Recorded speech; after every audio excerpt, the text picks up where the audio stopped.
So hey anime fans, the series name is What If Naruto Awakened the Hidden Bloodline of Flying Thunder God in the Forest of Death? So let's start the series. IWA was making strong advances on the front lines, explosions were occurring across the trenches, and the remaining Konoha forces were struggling to keep their existing positions. For days earlier, the Jonins in charge of the defenses sent a messenger hawk for reinforcements and received orders to wait for the deployed backup. Sir, the defenses on the right flank over the hill are crumbling, we're being routed. Sentries, do you see our backup? Is there any indication that we haven't been abandoned? Damn it! No sign at all, sir. Perhaps the dash of paper bomb exploded at the sentry's feet, cutting him off, forcing the Jonin captain to duck for cover once more. The IWA Nin all smirked at the apparent capture of the right flank and were ready to launch another attack on the Konoha headquarters when they heard shouts of victory coming from over the hill. However, a tri-pronged kunai suddenly landed among their forces, and both IWA and Konoha forces stopped their attack to listen. They observed what appeared to be Konoha forces racing over from the other battlefield in the brief moment before their eyesight returned to the hill. Across the no man's land between the two opposing troops amid the IWA lines, all that was seen from the Konoha trenches was a sequence of quick fires, flashes of yellow, and frightened yells as the enemy fell like flies before the thunder struck.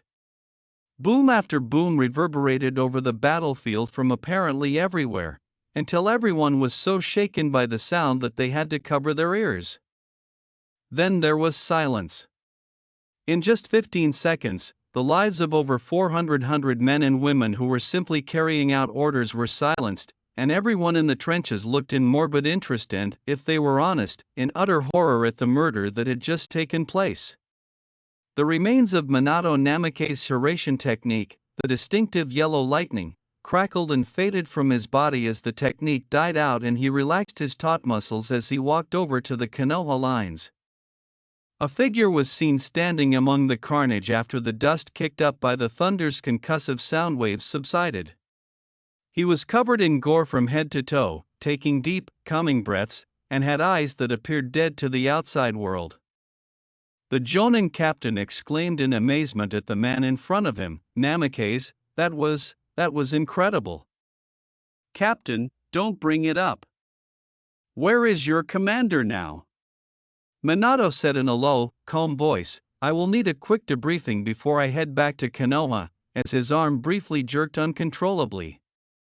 Minato thought to himself, strange. I must have been affected by those acts more than I thought. Unfortunately, you looking at the ranking Jonin here, our commander got eviscerated in the third wave of the assault, remarked the captain. Minato nodded slowly to the carnage behind him, unwilling to look lest the faces of all the IWA Nin he had just slain flash through his thoughts. In that case, do I really need a debrief from you if you just saw all that? He asked. When the captain saw what was wrong with their savior, he sighed. That's true, but should you really go back at this very moment? With a note of concern for the young blonde-haired Jonin, he said, any man, let alone one who does it so quickly, gets a lot out of doing all that. To be honest with himself, Minato was not at all well, but his thoughts were on his lovely red-haired Uzumaki's comforting arms and the comfort she brought with her consoling caresses. Don't worry, I'm fine, still got some gas left in the tank, I should make it about halfway home before night falls. The captain turned back and began giving orders for the cleanup effort after saying, okay, if you're sure you can make it all right, I won't hold you up, I'll hopefully see you at home when all this mess is over. Minato took a deep breath and faced southeast toward the Fire Nation before jumping into the tree line and heading home, toward the woman who had the power to erase all of this trauma. The IWA Reconnaissance unit witnessed the entire incident unfold in front of them from the cliffs a few miles north of the battlefield. That's impossible, said one. I know, there was no stopping him, all you could see was a yellow flash. He dreamed of every face frozen in horror at the sight before them as they died, unaware of the change to his very being caused by his trauma that was repressed to the depths of his mind. Unaware that his actions today had started the future, and unaware that that night under the stars, yellow lightning crackled and arced over the body of a certain sleeping Namikaze. Naruto was hopping around like a possessed lunatic when he got outside the stadium, his arm twitching with excitement. But wait! Ah, dude!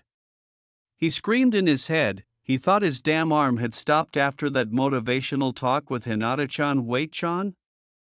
I added that when? No interruptions, Uzumaki. That can wait. You need to get a promotion.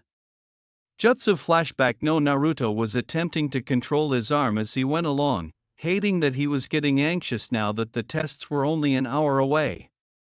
When he realized he was close to his old training ground, he decided to pay it a little visit and saw someone he knew there. It was Hinata. Hinata, are you okay now? A soft eep was heard as Hinata leaped and hid behind the training post she had been observing.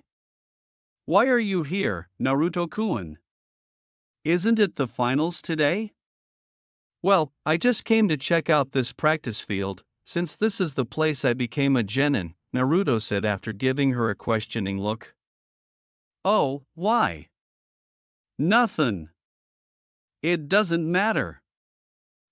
Oh yeah, sorry, it's worth a shot, I suppose, Naruto thought glumly as he moaned in frustration and desperation. Hinata, Niji's a relative of yours, right? Why, yeah. After a brief pause, he asked the question that was on the back of his mind and then he spoke. He's strong, right? Why, yeah. When Hinata saw that Naruto's small optimism was rapidly fading, she immediately came up with a way to help him regain it. But you might be able to beat him, Naruto-kun, because… Ha ha ha. Indeed. I have a lot of strength. Haha, he abruptly interrupted out of anxiousness, cutting off any communication as a stifling stillness fell between them. Oh, when you cheered for me. I felt like I had become stronger. After the prelims ended, I started liking myself a little more. To other people it may not seem like I changed, but I felt like I was able to change. It was thanks to you, Naruto-kun, is what I think, ha? I'm grateful, huh? Yes, I really hold a lot of influence. Hey Hinata, did you actually think that? What, was her astute reply. I may seem strong to you, but that's because I act all tough because I'm so frustrated from always failing, he said after pausing. At this point, Hinata was thinking something like, oh my gosh. In front of me, he is removing his mask. Hurry and assist him. Make a motivational statement. Now, girl. That's not true, she remarked, appearing composed. Even if you consistently fail, you're a proud failure in my eyes.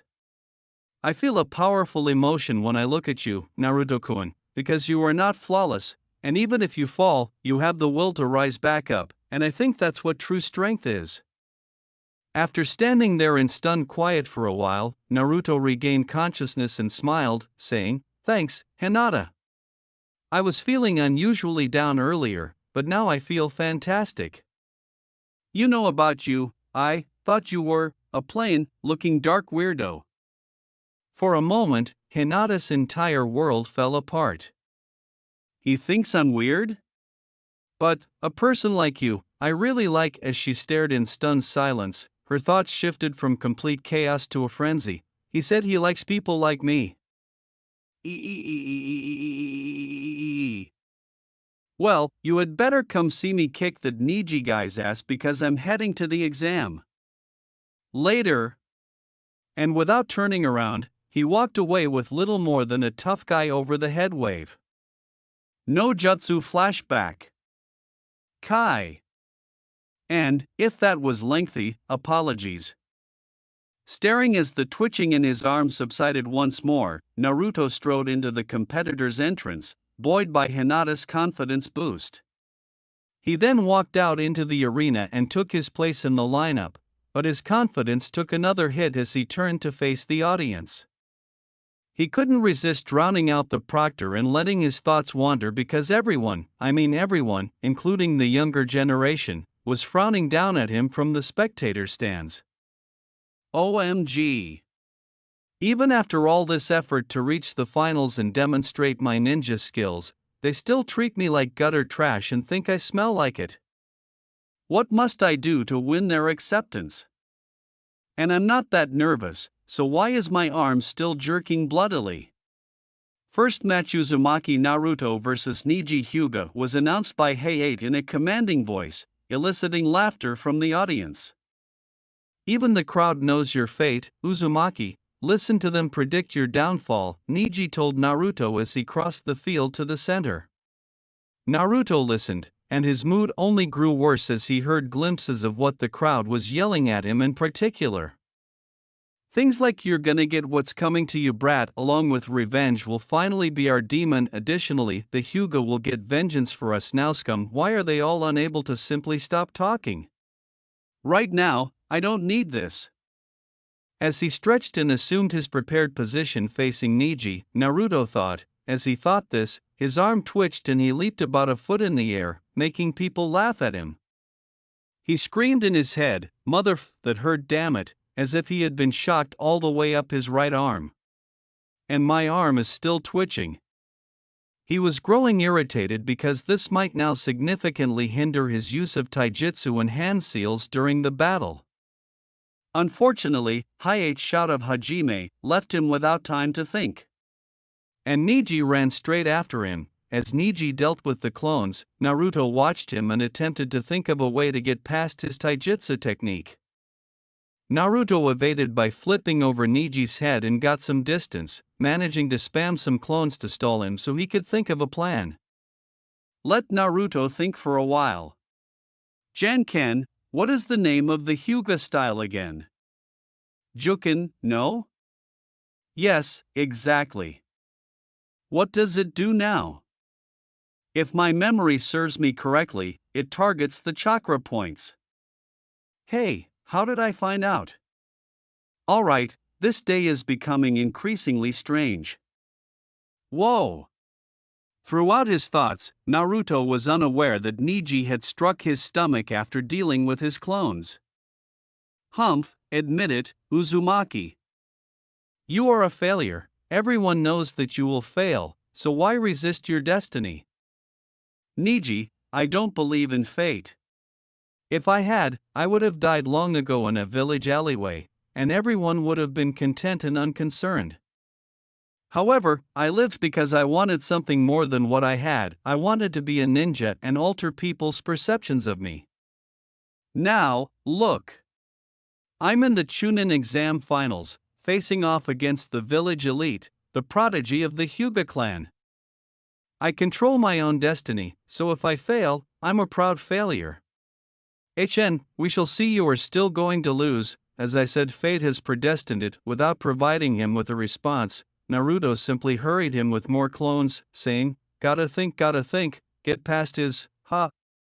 As he considered overcoming Niji's Juken strikes, Naruto became aware that his mind was replaying repeatedly, and each time he was struck, the next replay would show him overcoming that strike and then being hit by the next, and so on. Then, miraculously, Naruto Uzumaki had an epiphany. I acquire memories and experiences from my clones. A nasty smile appeared on his lips at the prospect, but he soon shook it off to focus on the game. Alright, so if I got in now, I'll get clobbered in the chest. Let's try this again, he muttered, creating 5 more clones that attacked one at a time, each escaping more blows than the one before it. In reality, Naruto was remaining composed and evaluating his opponent when the Sannin grinned and thanked his lucky stars. Naruto was maturing, albeit slowly, but he couldn't help but wonder what caused this change. The Kazekage interrupted him, saying, "That blonde boy down there seems to have surprised you, Honorable Third. May I ask why?" Of course, Kazekage-sama, it is because Naruto there usually charges in first and asks questions later. To see him staying back and observing and evaluating his opponent is a great step forward in progress for him as a ninja, I see. although I don't see how that will help him defeat the prodigy of the Hyuga. A plan alone cannot win a fight. When Hiruzen saw that Naruto had finally figured out what his clones could do, he smirked and said, "Perhaps you're right, but I have faith in Naruto. It seems he has an advantage nobody else knows of," before wiping his face clean and adjusting his expression. He also noticed that Naruto's clones were steadily gaining ground. "Oh? And what could that be?" asked the Kazekage in disguise. "What didn't give you away the surprise?" "No, Kazekage-sama, simply observe and brace yourself for an unexpected victory. Maybe this brat will end up being more of a nuisance than I previously thought. I may have to have him dealt with later during the invasion," the Kazekage thought ominously as he shifted in his seat. Naruto was now getting ready to face Neji head-on and was waiting for the final clones to get all the wisdom they could from fighting Neji. "Damn you, fool me, stop sending me these damn clones!" Neji yelled, becoming more and more irritated with the number of clones stumbling over him and draining his chakra. After all, an enraged opponent makes mistakes, so Naruto simply grinned and sent a few more clones at him to infuriate him even more. "Wow, I'm really on the ball today. I'm thinking so clearly." As he bombarded 10 more clones, all of whom charged Neji to agitate him, he thought, the last thing Naruto expected was for him to become so enraged that he used a technique he shouldn't have known. All Naruto heard was rotation. Neji halted his spin and snarled at Naruto as all of his clones exploded. Now that he knew what Naruto had done, he was upset with himself for being duped and was going to fix it.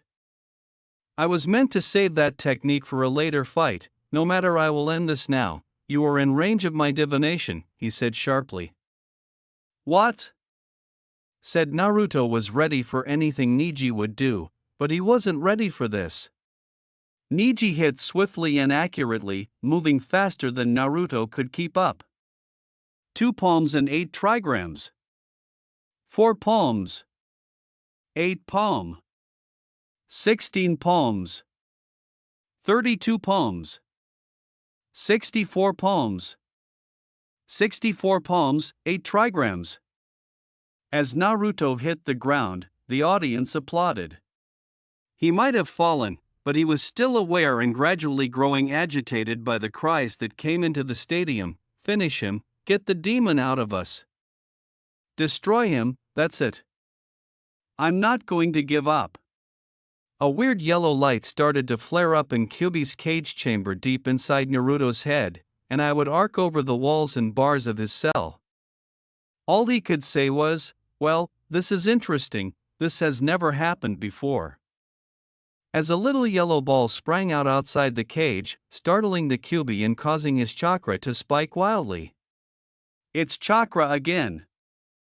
Neji observed Naruto attempting to get outside the arena's seal before turning to face the proctor. "Proctor called a match, he won't be getting up," he said, before whirling around to face the wicked Churka's spike behind him. The fact that Naruto was standing up with chakra flowing freely through his body was far more impressive than the moment his Byakugan looked into Naruto's chakra system and thought he saw a fox's head inside his stomach look right at him and roar before he blinked and it vanished. How? That should be impossible. No one can reopen their chakra system forcefully like that. Why isn't your fortune working out for you today, Neji? That was Neji's final straw, and he threw a fit at Naruto, saying, "Fate hasn't gone my way in my entire life. You have no idea how much I have suffered at the hands of my so-called family." He went on to tear off his headband and remove the bandages covering his forehead. "Look at this. I can't be free because of this.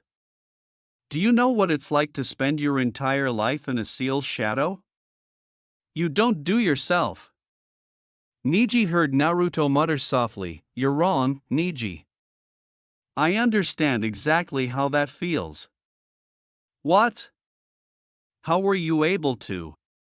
"Uzumaki, tell me what you mean."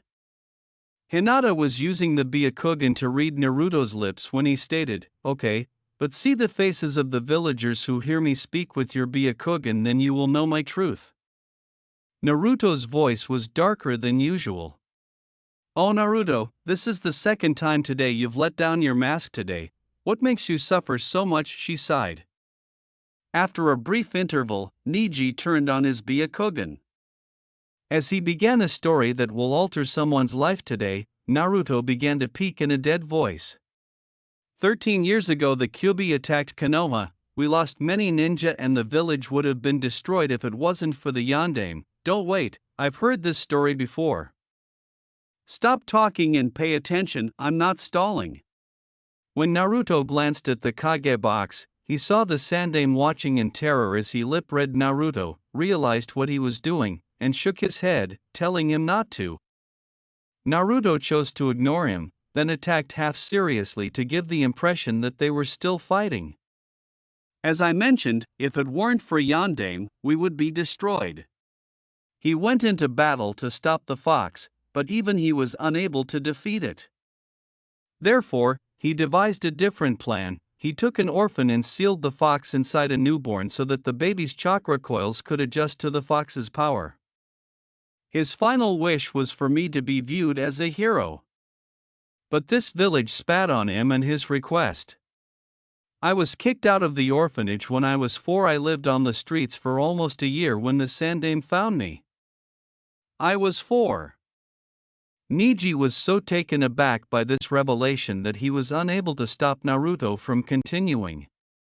The third set up an account and donated from his personal fund for me to live on and bought me my apartment, but he could do nothing against the entire village and their biased hatred. I was banned from some shops and could go nowhere and be treated nicely apart from the Ichiraku ramen stand. I had to ask the third to deal with things to allow me to at least buy clothes for myself, and still the scorn continued. Every year on my birthday I had to hide inside in fear that the festival goers and revelers would become too enraged upon seeing me be accosted for just walking around. It wasn't until I entered the academy that it stopped, but even then the instructors treat me nicely. No help in lessons, outdated materials and equipment, and I swear to this day my tests were always harder than everyone else's. Jumped back into the fight. So tell me Neji Hyuga, does fate rule my life? Have I gone along with what I was dealt? No. I've fought it at every turn and fought tooth and nail to get to where I am now, and you will not take it from me. So come on, let's finish this, then maybe you can go and fight your fate. After standing motionless for what seemed like an eternity, Neji shook himself, wiped the tear from his eye, turned to face Naruto, and murmured it would be an honor. Uzumaki-san. From that point on, it became a contest to see who could think of the greatest strategy, as they both showed growing inventiveness, culminating in Naruto deceiving Neji's Byakugan by tunneling beneath him and then uppercutting him till he passed out. After then, he was carried away on a stretcher. As Neji was being carried from the stadium grinning, Naruto noticed that there was no applause for his triumph. Without missing a beat, he left the arena floor and left the spotlight. He didn't need to deal with all the villagers at the moment after disclosing so much about himself, so he put on the mask again, especially when he began to pass spectators heading to the restroom and he heard them muttering the same things as before but with newfound hatred. Everyone was apparently shocked and disgusted that he had become so powerful. "Shay, it not like I know what's going on," he was thinking. "I can just think more clearly today for some reason. Hell, I shocked myself with some of the plans I came up with in that fight." Even still, he couldn't stop thinking about what he had disclosed and the memories that came to light as he returned to the competitor's box. "Well, this is going to be a long wait with these thoughts going through my head," he grumbled to himself. He then moved to wait for the next battle against Temari of the Sand by standing beside Shino and Shikamaru. To let everyone know that the match was about to start, Hey8 called out to the fans, "Will Shikamaru, Nara and Temari of the Sand please come down to the arena for their match?" Shikamaru was unprepared, so when he shifted his weight and brushed against Naruto's right arm, or for the static shock that sent him flying over the railing and slamming into the area floor, Shikamaru, being himself, did not move and simply appeared bored with the entire situation. As everyone heard this and Temari left the box. As he picked himself up, he thought, that shock hurt, troublesome blonde. I didn't know he knew lighting jutsu either. Looking at Temari, he said, "Well, we might as well get this over with." In the box again, good work Naruto-san. It appears that all Shikamaru-san needed was a push, so to speak, Naruto cleverly said, "Huh? So much for having a clear head." "But Shino, I didn't push him." The stoic Aburame answered, "Of course you didn't," with a smile that seemed pleased peeking over the top of his coat. "Okay, I said Naruto. Shino is smiling. "That's the weirdest thing to happen today, and, because this battle unfolds similarly to the manga, let's go on." Following Shikamaru's unexpected surrender to Temari, there were more surprises as Shino repelled Kankuro and rendered him inoperable by having his bugs consume the puppet's joints. Then came the duel between Gaara and Sasuke. Sasuke was, to put it mildly, a mess. When he pierced Gaara's sand shield, it only made Gaara even more angry, and he broke both of Sasuke's legs while bashing him into the ground. While watching the beating with dismay in his eyes, the Kazekage thought, disappointing Sasuke-kun, "It seems my work will be cut out for me when you come to me for power, Kukuku." Why would he be disappointed with his son winning? Sarutobi asked himself after noticing the disappointment. He decided to try something else by saying, "Your son looks well trained, Kazekage-sama, to beat the last Uchiha so soundly, yet you seem disappointed?" The Hokage's remark, "Excuse me?" "Oh yes, I am pleased with Gaara's skill, but the rumors of the last Uchiha seem exaggerated, especially considering that he has the powerful Sharingan, so much potential power in those eyes, yet he was beaten so easily," startled the Kazekage out of his reverie. Sarutobi simply nodded and seemed to agree before devising a hasty plan. The way he talks about the Sharingan makes it sound like he covets the thing." "Oh? So that's your game, my old student. Well, thank you for the slip-up. Would you indulge an old man and allow him to smoke his pipe, Kazekage-sama," said Hiruzen. But of course Hokage-sama, the disguised Orochimaru, thought, "Thank you," then patted himself down before feigning disappointment, saying, "Oh dear, it seems I left it at the office." The clone actually told the Yambu to lock down the village right away before getting the pipe and going back before dispelling. Sarutobi grinned contentedly, sighed, lit up the pipe, and relaxed with a covert victory puff while praising himself for a job well done on the ruse. As Heiei announced the next match between Temari and Naruto, Gaara started to leave on the floor. However, before Naruto could be roused from his reverie, Temari forfeited, giving Naruto an easy advancement. Shino then forfeited, claiming that his Kikaichu bugs would not be able to reach Gaara, making all of his techniques useless. With a frantic expression in his eyes, Gaara whirled around and walked back out into the field. He thought frantically, "Finally! Mother will have the blood she wanted." He yelled, "Get down here, Uzumaki, I will have your blood," to the competitor's box, startling Naruto out of his reverie. Naturally, the villagers' calls for his death were the first thing he heard and remembered because of his thoughts about the previous two confrontations. He thought in despair, "Goddammit, what will it take for them to stop this?" Then, while he was staring at the wall, a wispy-looking seal appeared on it.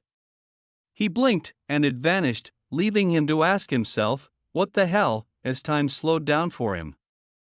Kyubi watched in his head as the lighting created a globe of pure condensed yellow lighting, arced and spiked to incredible heights, and then stopped in utter quiet. Kyubi only got to exclaim "UHOH" before a single lightning bolt struck the sealing paper on the iron bar gate, and electrified him within his cage, causing him to scream in agony. When a gut-wrenching scream suddenly rang out from Naruto's mouth as he thrashed around with lightning arcing around his body, the waking world watched in horror as he managed to stay upright and stagger to the railing before falling over it to the arena floor. When Kyubi did something unexpected, he vanished in a yellow flash and resurfaced halfway across the arena, leaving the audience in complete shock and unable to even scream out that it was him. At this point, Hiruzen sprang into action and yelled out an order. "Kakashi, secure you student now."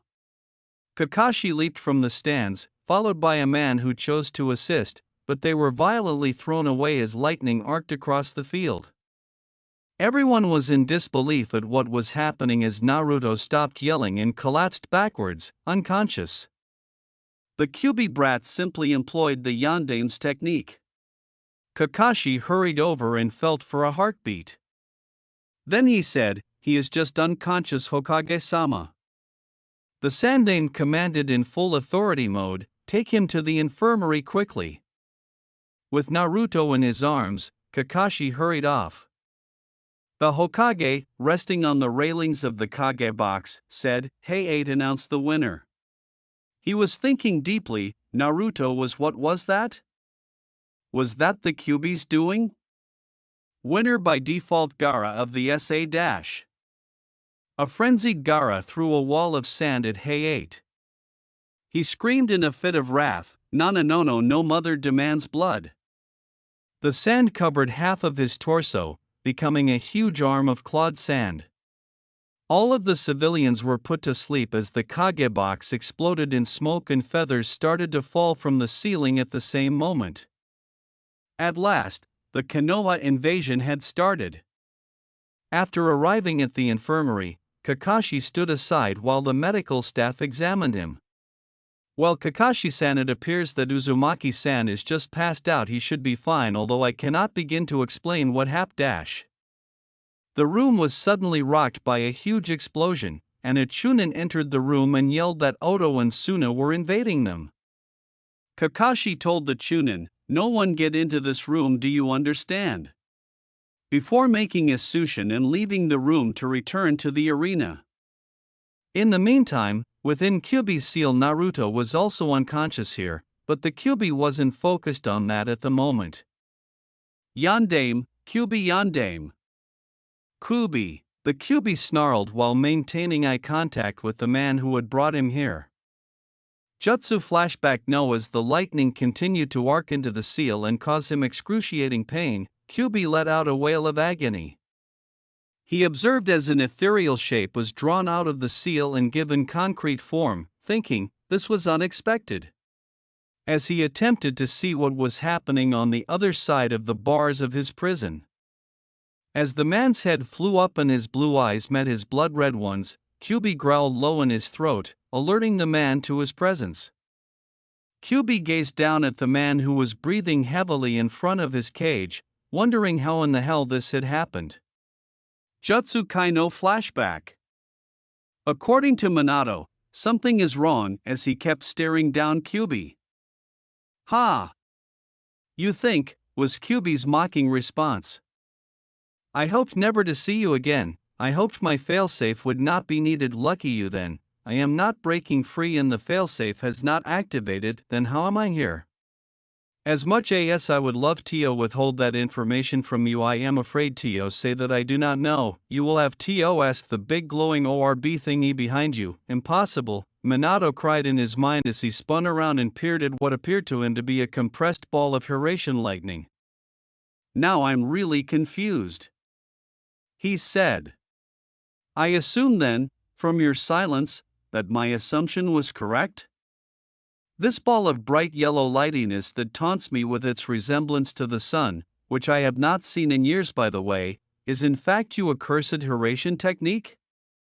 "I guess so. I mean, it feels like the Hiraishin, but it's subtly different. I might be able to tell more if I was outside the seal. Well, now is your chance. The boy is unconscious from an awakening and Konoha is current being invaded." "What? And you didn't mention this before." "You didn't ask," was the Kyuubi's casual response. "Oh look, test subjects have arrived, good luck." Before he vanished, Minato attempted to say, "Wait, wha dash. He so worth it." Kyuubi pushed Minato to the forefront of Naruto's thoughts. And, please don't get confused, Minato will be in Naruto's body in this following section. Before he could react, Minato seized the kunai and stabbed it through the nin's chin into his brain. Minato woke up to a kunai poised above his chest. He moved rapidly towards his body and felt the floor. He took a cheap blow to the Oto nin's junk, causing him to drop the kunai he was holding. With a wet squelching sound, he pulled out the blade and watched as Niji ran through the side door and the dead man's partner flew through. When he saw the youngster in front of him, he cried out, "Naruto!" "Sorry, Hyuga-san, wrong person," Minato said distractedly as he gazed at his eyes in a mirror. Fascinating, he thought as he looked at his eyes, or rather Naruto's eyes. They had changed, they were still sky blue, but the pupil had disappeared, and in its place was the Hiraishin seal, which even acted as a pupil contracting and expanding to the light exposed to it. What was fascinating, though, was that everywhere he looked, there was an ethereal Hiraishin seal floating over the spot his eyes fell upon. So that's the different feeling in the chakra. It appears Naruto has inherited the Hiraishina bloodline. This is amazing, he thought with delight as he attempted to teleport to the opposite side of the room and collided with a cupboard. Ugh! I'm a little rusty on the landing, it seems. Kyubi. Niji cried in a little panic. Minato giggled. Wrong again, I'm afraid, Hyuga-san. I'm Naruto's father and it a long story. Could you please locate the third Hokage for me with your Byakugan? Hyuga-san, we are under attack it seems. He is on the roof in what appears to be a barrier of some sort fighting a make with snakes and what looks like the first and second Hokages, Niji stated, looking around the stadium for the Sandaime in complete confusion. Minato thought bitterly, Orochimaru and Edo Tensei.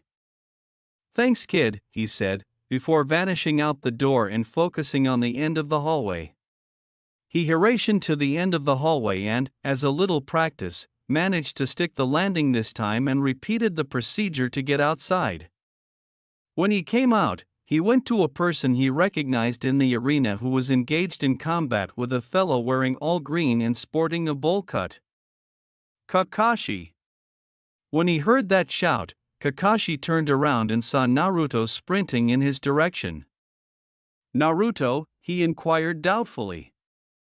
Nope, sorry, it's me, Minato. It's Naruto's body, but I'm driving if you get my drift. Anyways, listen, there is no time, I need some sealing paper and ink quickly.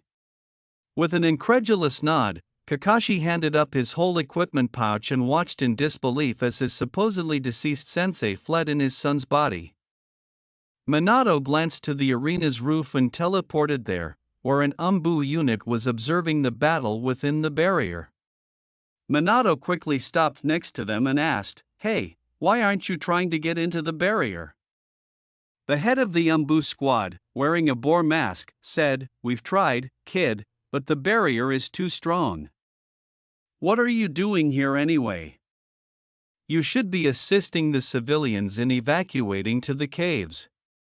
Long story short, I'm the Yondaime possessing this boy's body. Now hold on to me. As soon as we're inside, go for the Nin holding up the barrier. It'll help the Sandaime. Similar to Kakashi, the Umbu squad gave a stupid nod before putting a hand on Minato and teleporting inside the barrier without even considering how they would enter it.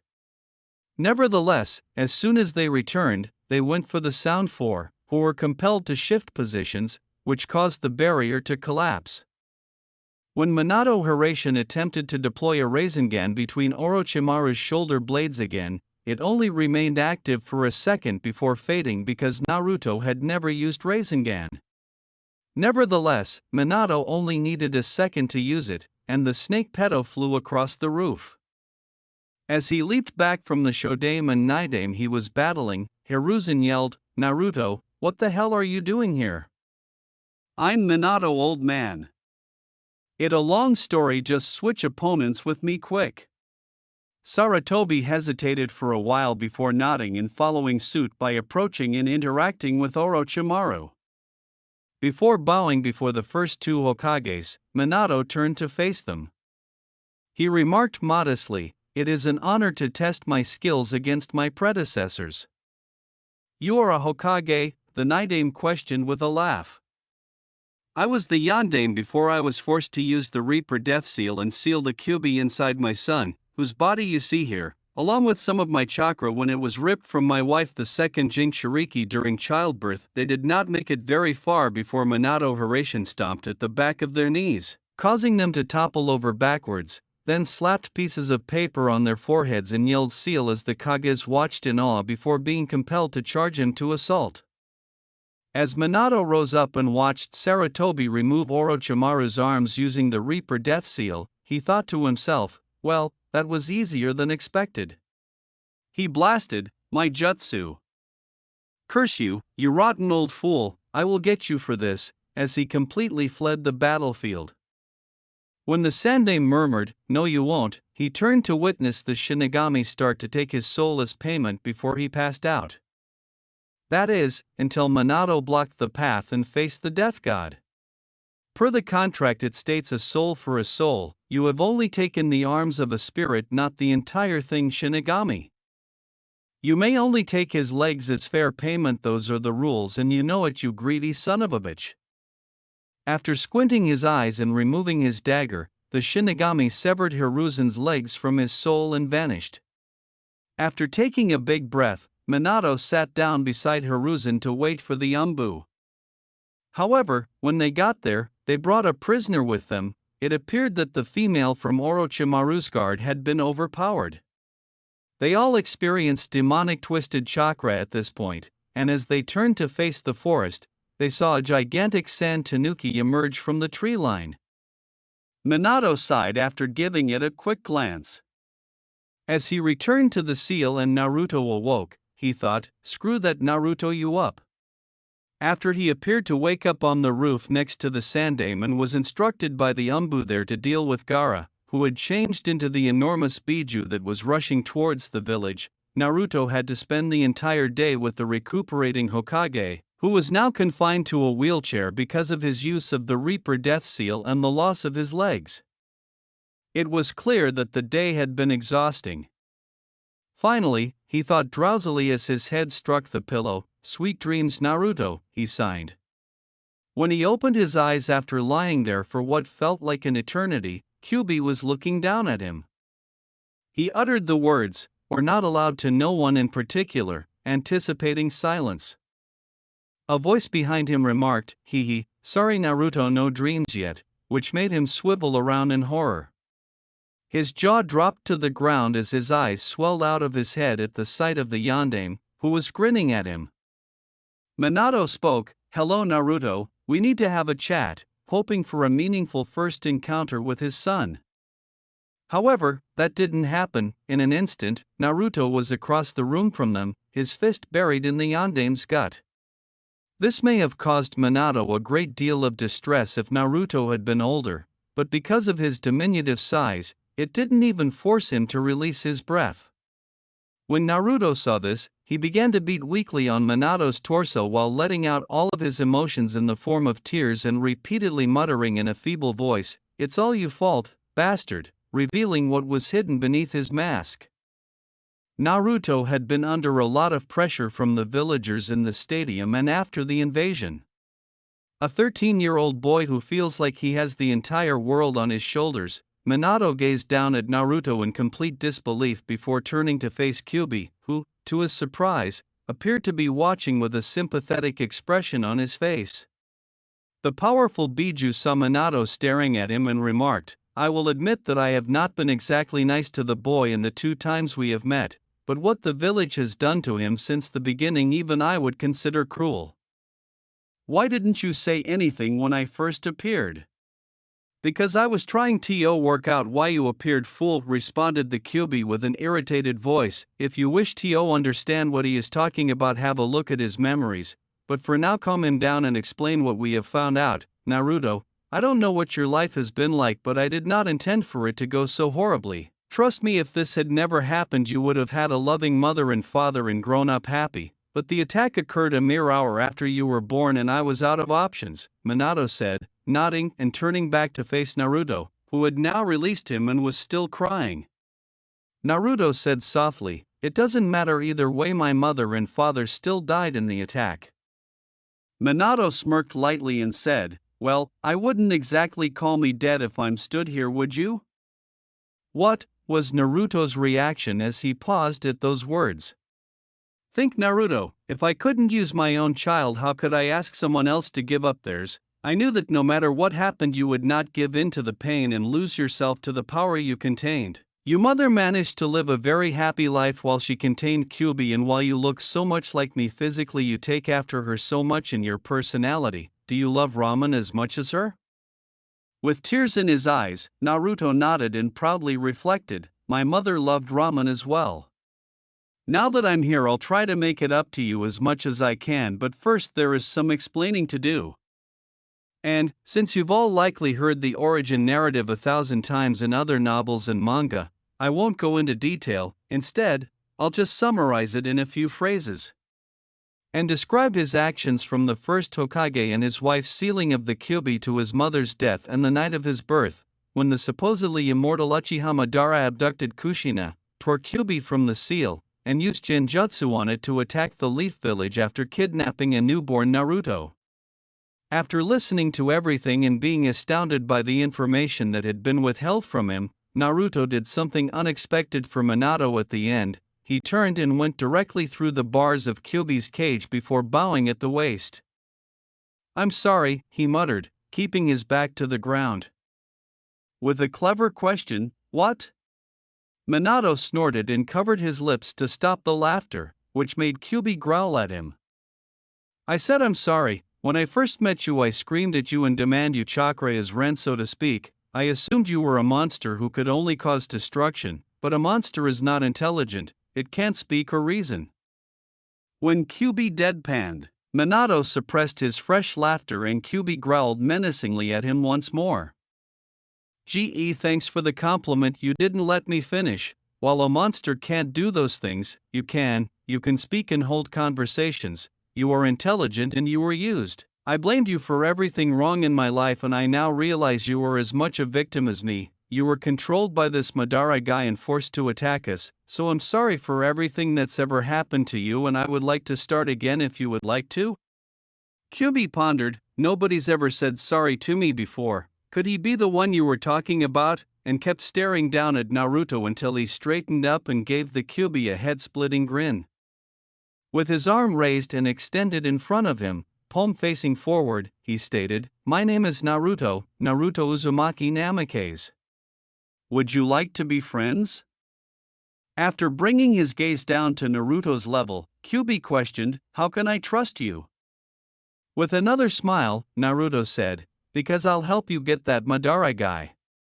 For the second time in history, Kyubi's eyes widened before softening into a compassionate expression before shutting entirely, and he pressed his muzzle against Naruto's extended hand. Kurama what? My name is Kurama, Kurama no Kyubi. Naruto simply grinned once more. Hearing his son introduce himself with his last name and his mother's name made Minato feel proud of the maturity Naruto was exhibiting at this point. So, Naruto said, did you know my mother? In a tone that made it clear they were not close, Kurama replied, HMPH, hardly. The only time she ever came to me was to basically tell me to stay quiet and ignore her. I never saw her again in my time sealed within her.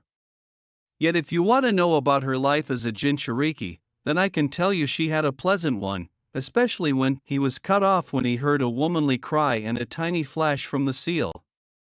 When they turned to look behind them, they noticed a long-haired woman with red hair muttering about half-baked seals and foolish spouses before she stood up and looked directly at the foolish husband and his foolish seal. Minato? Kushina?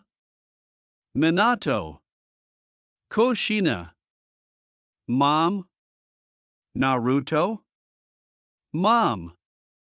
Naruto. Gosh damn it, my brain hurts. Kyubi. I told you to stop.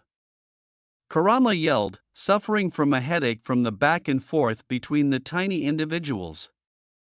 He occasionally pictured them speaking in tiny, squeaky tones so that he could focus. Why is she here, Yandame? Kurama merely looked irritated. Well, it wouldn't be fair if only I got to see Naruto one last time, so I sealed a portion of her chakra as well to help Naruto if and when he attempted to take control of your chakra, Minato said in a remorseful tone. But I don't understand how you're here, Kushina. Naruto isn't taking control, and even if he was, he would need the key, and that's with Jiraiya. What makes Kuruma's chakra accessible to Erosenin?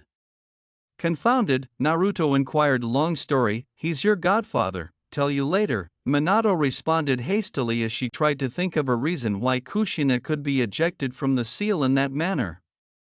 Naruto, surprisingly, was the first to think of one. Perhaps it's because Kurama and I are now friends, so the seal believed I was attempting to exert authority and spitting out my mother when we embraced each other? That's probably correct, Naruto. Well done. Before turning to face Kushina, who had been staring at him non-stop since realizing he was there, Naruto simply grinned at his father. However, his smile turned apprehensive when he realized he was being watched and scrutinized. So, hello? With trepidation, he said. Kushina simply returned the smile, and Naruto knew without a doubt that this was his mother. Only a potential future lover could have such a loving and caring expression on their face. She then ran directly at Naruto, slid onto her knees, and swept him up in the most tender embrace he had ever experienced, not that he had much experience with such embraces. He cynically thought, more like punches to the brain. Why in Kurama's name do I even adore Sakura? Yes, she was well liked at the academy. When in hell did I fool myself into thinking she was attractive and a skilled ninja? Her book smarts and chakra control are the only things she currently has going for her.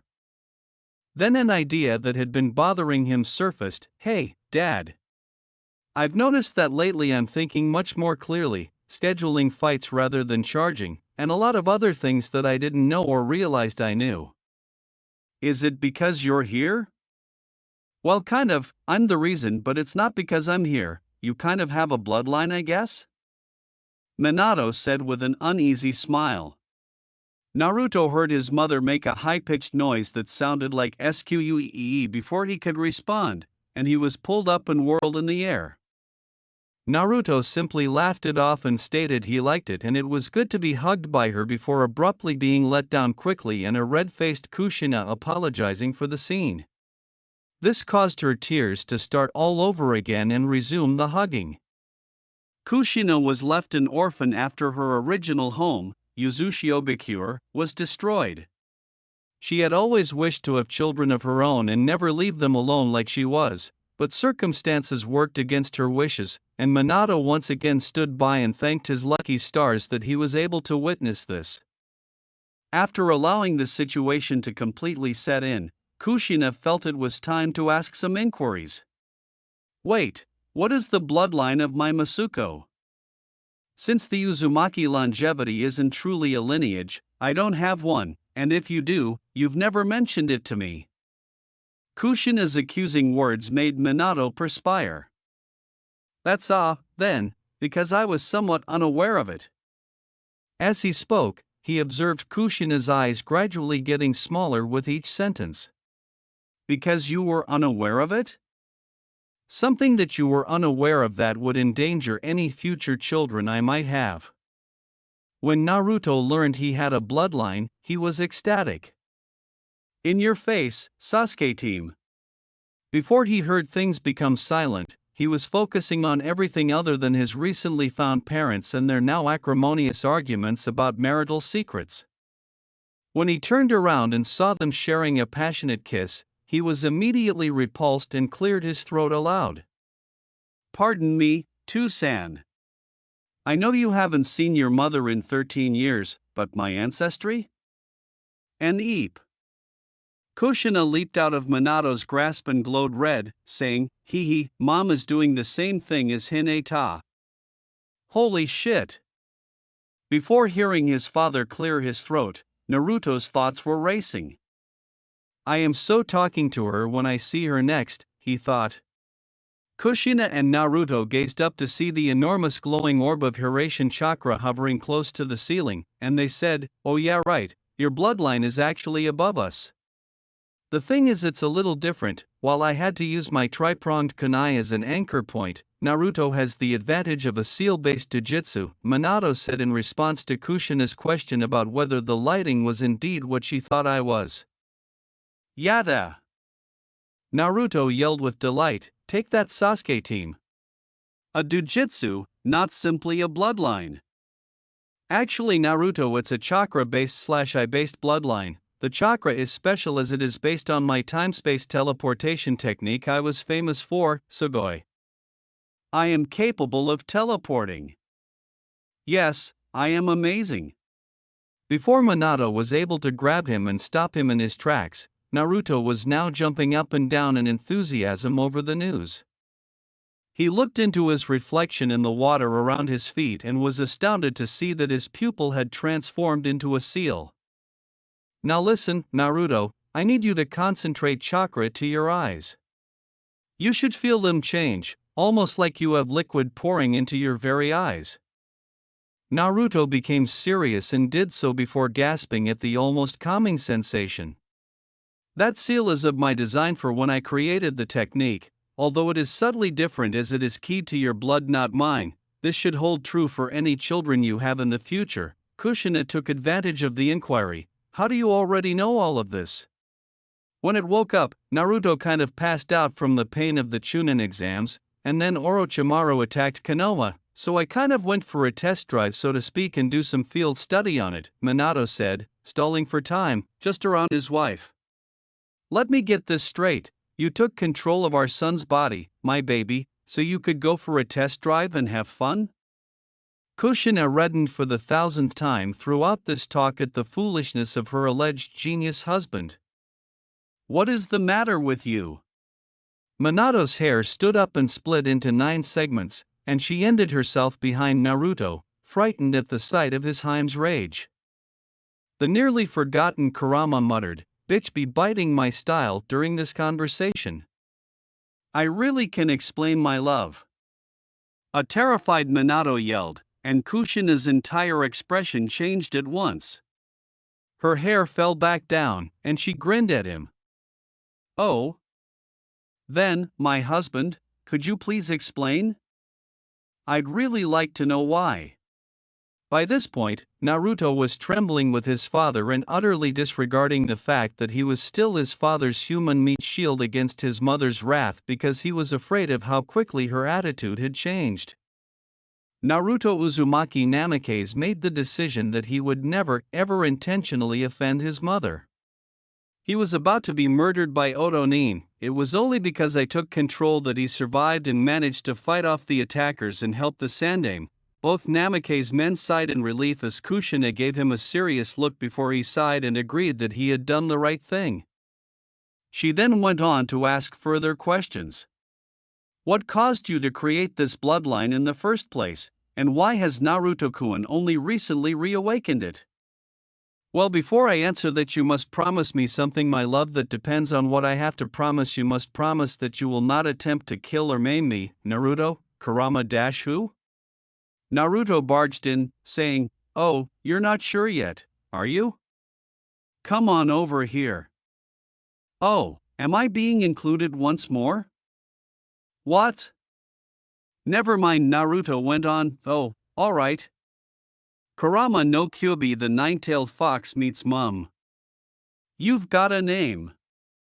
How come you didn't tell me? Kushina inquired, a little annoyed, as if it were the most obvious thing in the world. Kurama said, "You weren't exactly nice when we were together, so to speak, and plus you never asked." Relax, Kasen, you got him all wrong. He is a victim of circumstance just like me. You should apologize and start again. No need, Naruto, your apology was more than enough.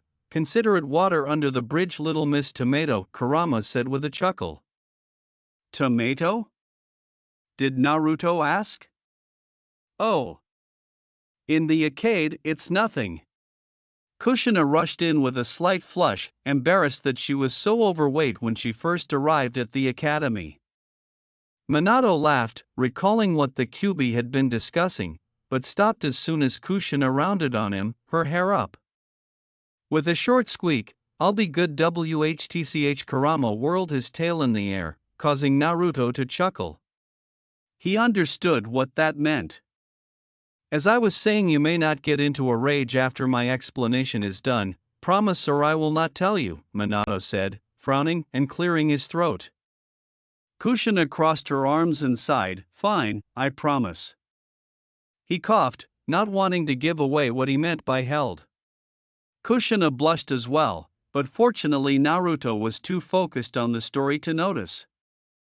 Well, based on what I and Kurama discussed after I gave control back to Naruto, I came to the conclusion that I developed this bloodline during the Third Ninja War in the battle where I earned my moniker the Yellow Flash. After I had eliminated close to 500 IWA Nin, I had to immediately suppress a lot of trauma or risk going catatonic right there on the battlefield, he said. Anyway, as I battled the trauma with thoughts of you, I realized that my arm was still alive with Horatian lightning.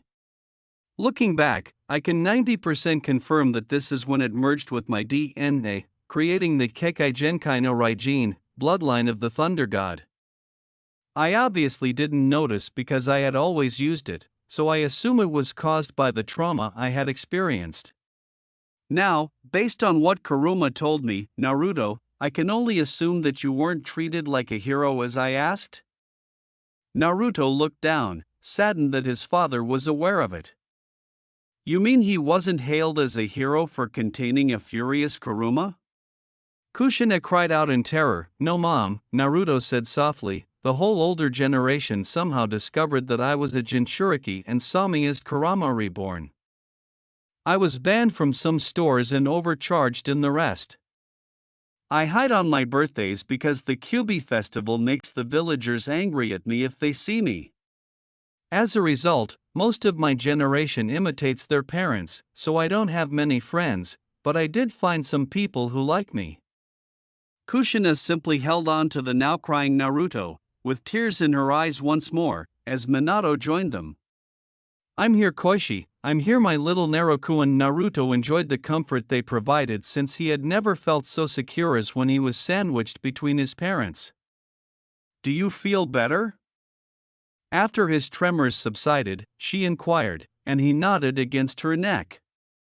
Can we stay like this, please? I feel safe and Dad can continue his story. Of course we can, son. Where was I? Oh, were the villagers especially unkind on the day of the Chunin exams? Naruto gave a nod. And didn't it get to you? One more nod. So, you were recalling their past actions and repressing trauma. In other words, you triggered your bloodline and created a subconscious yearning to leave. Do you recall anything? I felt like I was on fire. That was the bloodline awakening. It was then that I was drawn out of the seal and started my own investigation into what had happened. Now that it is fully awakened, we won't need to worry about any future generations having to experience that kind of awakening. It should just activate as they mature. They all got up and started to get ready for sleep after that, but before Naruto could do so, Kushina yelled in astonishment as her hands started to wane. Minato! She let out a terrified scream. Nana no. Minato became alarmed, wondering how he could be so foolish. Since she wasn't using the Horatian, she was using her own finite chakra, which is why it only lasted this long. Try connecting with the Horatian orb as soon as possible. With haste, he cried. Her hand was outstretched as she ran for the orb, but she was startled and then thrown aside. Before noticing the dejected expression on her face, Naruto rushed over and yelled, "Kasan! I just got you back, please don't go," he said, breaking down in tears once more. She made an unsuccessful attempt to reassure Naruto, saying, "Hush, Koichi, it will be okay, your father will be here." Naruto exclaimed, "But I want you as well." Minato merely watched in helplessness as she tried to think of something, anything. Minato, bring her here quickly. When Minato and Naruto noticed the solemn expression in Kurama's eyes, Minato quickly picked up his fading Heime's body and ran into the cage, followed by Naruto. Naruto, I need you to place one hand on me and one on your mother's stomach. Make skin contact. Naruto asked him what he was intending instead of wasting time following instructions. Your mother was my second container, she is used to siphoning of my chakra. If I can use you as an intermediary, I should be able to set up a chakra link with her, allowing her to live off of my chakra while residing inside the seal with me. She should survive. However, should you ever revive her in the waking world, then she will not be able to wield large amounts of chakra ever again, but she would live if that is enough for you. It is done. Both men observed Kushina's arm reappearing at her shoulder and solidifying once again before her eyes briefly opened. Hey! She muttered feebly, observing Naruto as a snotty, crying mess. Am I in heaven now? She asked. Naruto exclaimed, no, KKK, Kurama-kun SSS, saved you. Oh, thanks Kurama-kun, was all she could say before fainting. After wiping away his emotions, Naruto charged at Kurama and embraced him wherever he could. As he let go of Kurama's tail, Naruto laughed and exclaimed, "What are you doing? I am a Biju, I don't hug. Release me. Can't I do anything to repay you? You're helping with Madara, that is enough with it." "No, it isn't, not for this response, Naruto. In that case, could you make this seal chamber more pleasant? Asur isn't exactly nice to sleep in. I apologize, I don't know how to do that," Naruto answered, feeling a little dejected. Minato from Kushina's side stated, "This is your mind after all. All you have to do is concentrate. You should be able to, Naruto-kun." Naruto murmured okay before closing his eyes, inhaling deeply, and focusing. All four of them were suddenly left in complete darkness when the bars and sewer vanished. Then the Hiraishin ball reappeared and rose high above them before a blue sky and grass appeared overhead and beneath them. Trees grew out of the ground and rivers carved out paths towards the horizon, and mountains rose in the background, creating a truly amazing view. Finally, a beautiful cabin with a smoking chimney and a ninja training ground emerged from the ground. "Wow," was Kurama's tone of amazement. Minato murmured, "That's my boy," but Naruto heard it anyhow and grinned as he opened his eyes. "Did the cabin appear?" he asked, then turned to see it. "There should be a nice big bed inside, Dad, along with everything else. I'll come back in the morning. Good night," Naruto said cheerfully as Minato picked up Kushina, thanked him for his consideration, and kissed his forehead before entering. "So what do you think, Kurama?" "I think this is the beginning of a great friendship, Naruto." They entered a clearing and saw a lovely white marble pedestal with a purple velvet cushion so that large Kurama could easily curl up in it. "Now you can sleep in style," Naruto said, walking towards the forest, adding, "Well, it's not over yet, follow me. In this forest you'll find nice big deer for you to hunt if you want to, and somewhere around here, here it is." Kurama, who was truly moved by Naruto's vision of this new seal world, remarked, "I haven't tasted anything in so many years, but for now, I sleep in style as you put it. This is by far the nicest thing anyone's ever done for me." After a long and emotionally taxing night, Naruto finally fell asleep after saying, "Oh yeah, and if you want to fight anything, just give me a shout and I'll see what I can cook up."